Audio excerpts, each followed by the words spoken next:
এই জীবনটা কি ঠিক পথে চলছে? আমি কি হালালভাবে উপার্জন করছি? আজ আমি উত্তর খুঁজব।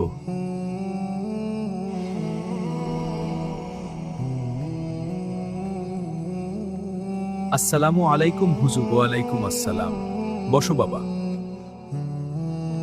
হুজুর, আমি জানতে চাই কিভাবে সৎ পথে চলবো, কিভাবে হালালভাবে উপার্জন করব। মহানবী মুহাম্মদ সাল্লাল্লাহু আলাইহি ওয়াসাল্লাম বলেছেন, আনিন নবী সাল্লাল্লাহু আলাইহি ওয়াসাল্লাম, ইন্নার রাজুল লায়াকুলুল হালাল খায়রুন মিন লিয়াকুলাল হারাম।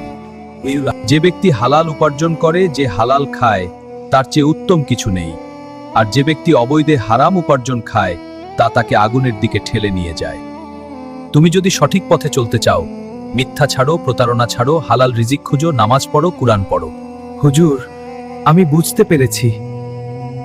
হুজুর, আমি সৎ পথে চলবো, আল্লাহ তাআলা ও তার নবীগণের দেখানো পথে চলবো, হালালভাবে উপার্জন করব। আল্লাহ তোমার সহায় হোক।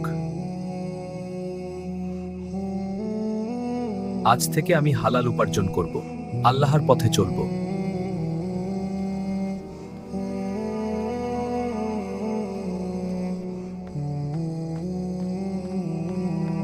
প্রিয়, আমরা হালাল উপার্জন করব, 5 ওয়াক্ত নামাজ পড়ব, আল্লাহর পথে চলব।